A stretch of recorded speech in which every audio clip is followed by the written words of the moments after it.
Hi, and welcome back to 7 Days Inside Borderline. I'm Kyle Lincoln, a counselor in private practice based in Salem, Massachusetts. Hi, and I am Kellen. I work behind the scenes at Kyle's practice, and I'm here today as a learner to help guide today's conversation. This podcast miniseries is designed to be a mental health resource. So we're going to explore the realities of living with borderline personality disorder, or BPD, and we try to keep it practical. It's also a great way for you to get to know me if you're considering counseling. Today we're going to be diving into the topic of BPD and crisis. Crises can feel overwhelming, but they're also opportunities for change.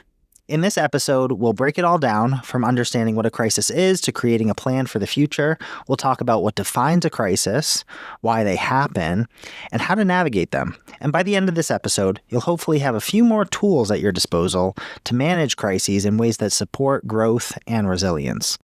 Before we dive in, just a quick reminder, this podcast is for educational purposes only. It's not a substitute for professional counseling or crisis support. If you are in immediate need, please reach out to a trusted therapist or a crisis hotline. You'll find helpful links in the show notes. Yeah, thanks, Kellen. With that said, let's get started.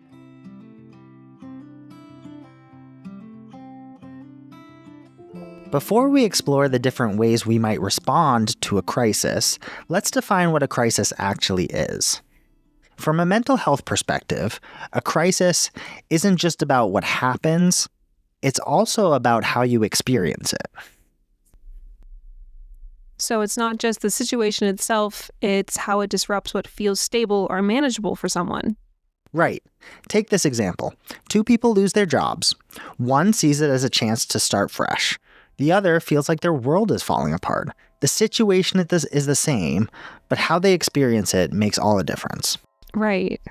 So there are three components to a crisis: the event, your perception of that event, and when your usual coping methods stop working.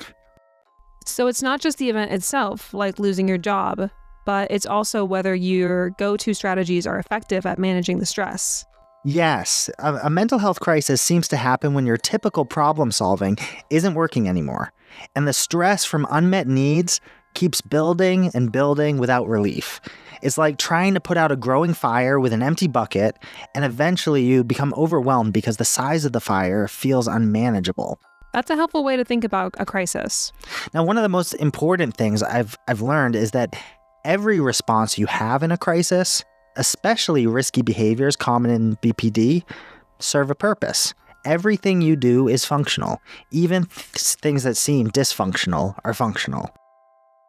If you experience a devastating loss and find yourself using self-harm, maybe it's to cope or regulate overwhelming emotions or communicate your distress. It's important to recognize that this behavior is your way of trying to address a problem or fulfill a need. While it might not be the healthiest approach, it reflects an attempt to manage overwhelming emotions. So when I work with clients, I'll often try to help them to become curious about their own behaviors rather than judgmental, and see how those behaviors are useful from the perspective of crisis management. That's a really different way of looking at it than I would have thought of. So you're saying that even the responses we want to stop are trying to help us in some way. Exactly. Understanding the function behind these responses doesn't mean you have to agree with or like the behavior, but it gives you insight into why it's happening and what might work better in the long term. Okay, I think that makes sense. So instead of just labeling a behavior as bad, you're encouraging people to get curious about it. Yes, curiosity is the key. Ask yourself, what am I trying to solve with this behavior? Or what do I need right now that I'm not getting? For instance, if you're calling out sick from work as a way to escape conflict with your supervisor, get curious about the function behind the avoidance. You might realize that functionally, you're seeking safety or calm and projecting conflict at work because it's easier than addressing what's really going on inside. Okay. Yeah, I might have to rewind the podcast just a little bit to understand what you just said, but it does make me wonder, what if someone doesn't know how to figure out why they're doing what they're doing with crisis brain? That's a really good question. Sometimes it helps to map out the chain of events. So take out a piece of paper, start with the prompting event, what happened right before the behavior, then identify the emotions that followed the behavior. The more facts you can link to the behavior, the better. And finally, look at the behavior itself and ask, what did this do for me? What was the result? Did it propel me to ask for help? Did it make my pain visible to others because I didn't know how to ask for help?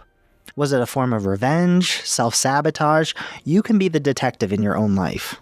I like the idea of being a detective. It makes it feel less overwhelming and more about discovery.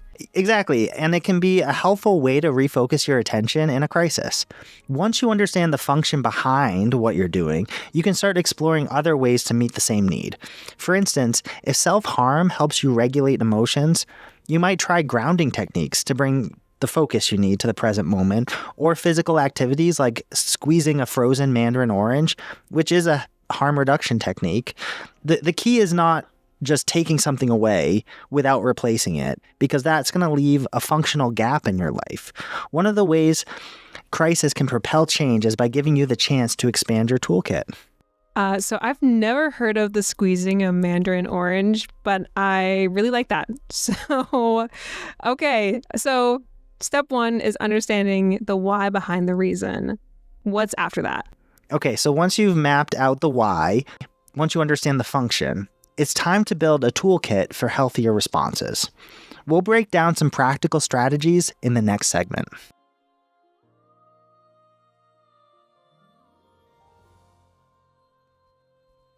Let's talk about coping skills. Developing off our previous segment, the tools we develop for our mental health are most effective when they match the specific function you need. In this segment, we'll keep exploring the function behind different coping strategies and practice sorting ideas into categories that you can use to build your own toolkit. So it's not just about finding a few go-to tools. It's about understanding what works for different situations and why. Exactly. Every coping skill has a purpose. Some are great for calming your body or self-soothing, others for processing emotions, connecting with others, or shifting your perspective through distractions or mindfulness. Matching the tool to the job is what makes it effective. So let's make this interactive. Grab a piece of paper. If you don't have one, pause. And once you have the piece of paper, divide it into 4 sections. Label them: calm your body, process emotions, connect to others, and shift your perspective. So to recap, calm your body, process emotions, connect to others, and shift your perspective. You ready, Kellen? Got it. I'm ready. Okay.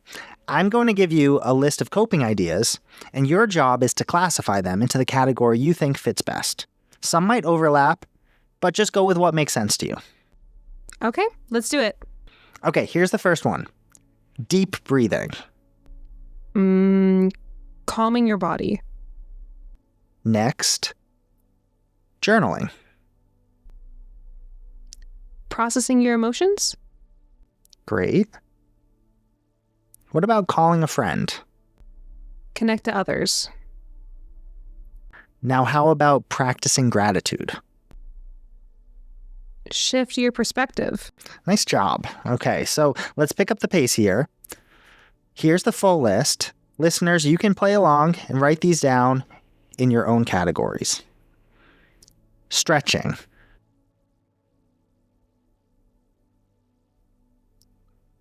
Making artwork. Holding an ice cube.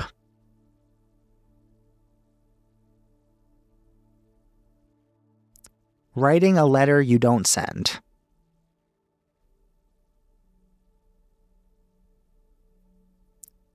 Texting your counselor.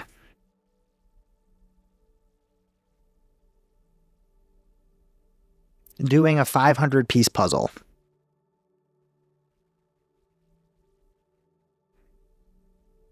Taking a walk outside.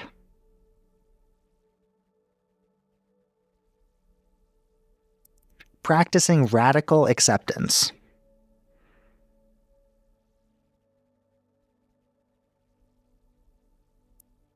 making a to-do list,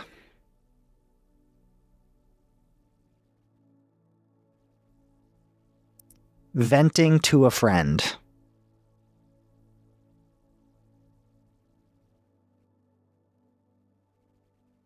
the 5, 4, 3, 2, 1 grounding method,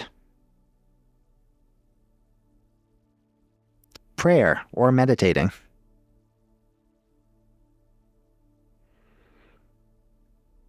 taking a warm shower,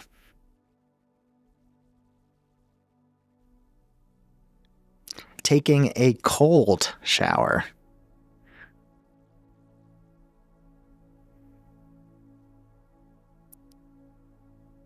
listening to calming music,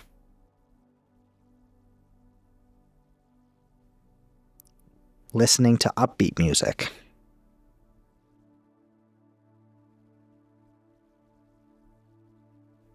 watching something funny,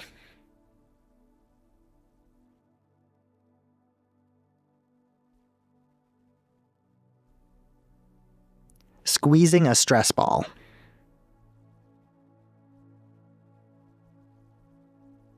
lying down beneath a weighted blanket,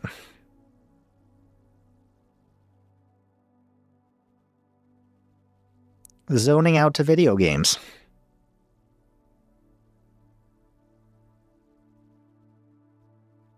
reflecting on your values, setting small goals, and last one, playing with a pet.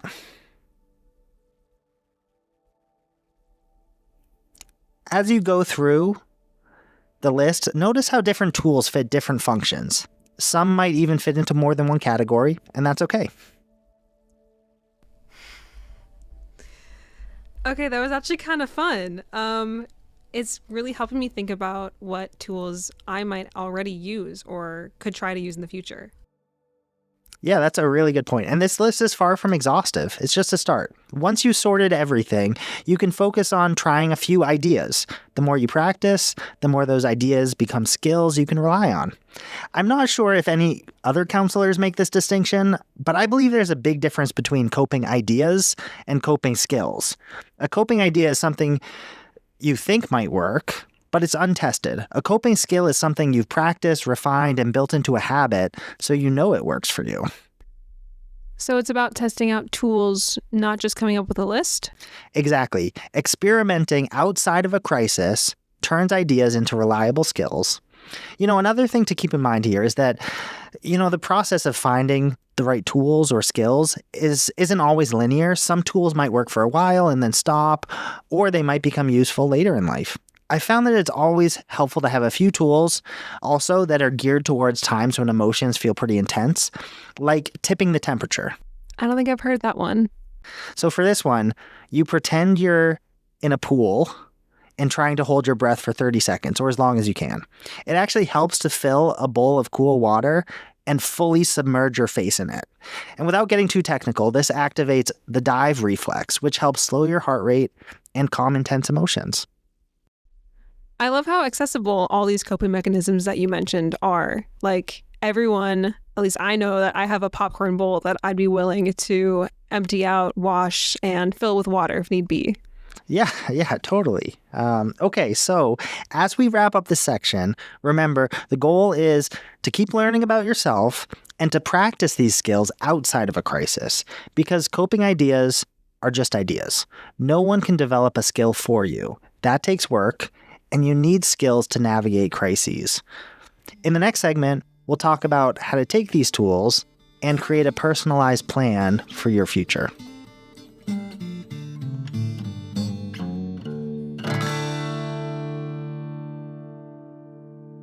Now that we've explored how coping skills serve different functions, let's talk about how they come together in the bigger picture of managing a crisis. Earlier, we defined a crisis as a moment when your usual coping methods stop working.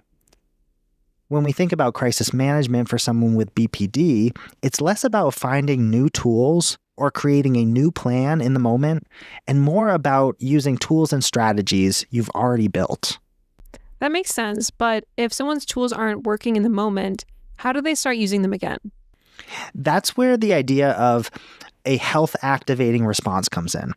A crisis can feel paralyzing, but the goal is to take small, actionable steps that help you reconnect with your existing skills. It's about creating a pathway back to what you already know works for you. So it's not about trying to invent something new in the middle of a crisis. It's about finding a way to get back on track. Yes, the key is simplicity. Start with what feels doable, something you know you can take action on, something that feels controllable, a step within your power, and something that feels like it has low resistance, something unlikely to create additional conflict for you. For example, if you're in a conflict with your loved one, say your mother, you might not be able to resolve it right away. Instead, focus on an action like stepping away to listen to calming music and tidying up your room, picking up your clothes. These small actions can create space to breathe and think more clearly. So what about when someone is in a high-pressure environment, like they're at the ER or a crisis center or even interacting with the police? Yeah, so I think that it's the same principle, but sometimes we need to practice the skill of self-advocacy because these environments can feel disempowering, especially for someone with BPD. But advocacy is a way to regain some control. Now, in these situations, focus on a small, specific request that others can realistically meet. For example, you might ask, "Can I sit somewhere quieter? Can you explain what's happening one step at a time? I need a moment to calm down before I can answer." Sometimes these kind of requests are less about actually getting somewhere quieter and more about regaining a sense of control.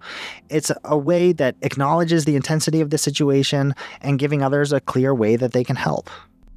Having requests sounds really helpful, but I know it must be hard to think of those like on the spot in the moment. So how can someone prepare for that? I think that's the right question. Preparation is key. And some people even recommend making what's called an advance directive, writing down what helps you, or even some go-to phrases ahead of time, which can make self-advocacy easier during a crisis. It's also important to practice using these tools in less intense situations, maybe like with your counselor, so they feel more natural when you need them. So even when the environment is chaotic, having something prepared gives you a way to navigate it. Exactly. In self-advocacy, it doesn't have to be perfect. It's just about trying. And over time, I think small acts of self-advocacy really help build confidence and reinforce the idea that you are capable of managing crises. I like that. That's a really empowering perspective. I totally agree. Crisis management isn't just about getting through the moment. It's about using what you've practiced to take steps towards stability and growth. Let's wrap up. As we've explored today, crises can feel overwhelming, but they don't have to define you. Managing a crisis starts with preparation, developing coping tools into reliable skills through practice and focusing on what's manageable in the moment. And I've learned that it's not about having all the answers, but about building and practicing those skills ahead of time so that you're ready when you really need them. Exactly. For someone with BPD, crisis management isn't about expecting perfection or fixing everything at once. It's about reducing distress, creating clarity, and taking small, meaningful steps forward. These steps, over time, build confidence. And even when it feels like progress is slow, each step helps create more stability and control, which is so important during a crisis. I thought that was really well put. I mean, crises are hard, but there are also moments of opportunity. And by practicing and refining your coping tools into skills, learning to advocate for your needs, and focusing on what's in your control, you're laying the groundwork for future growth. So for anyone listening, remember that you are not alone. If anything in this episode spoke to a current crisis in your life, remember that there is help. Reach out to a trusted therapist or crisis resource. There are helpful links for you in our show notes. Thanks, Kellen. And thank you to everyone who joined us today. Take care and remember, the skills you develop now can help you navigate even the hardest moments. Until next time.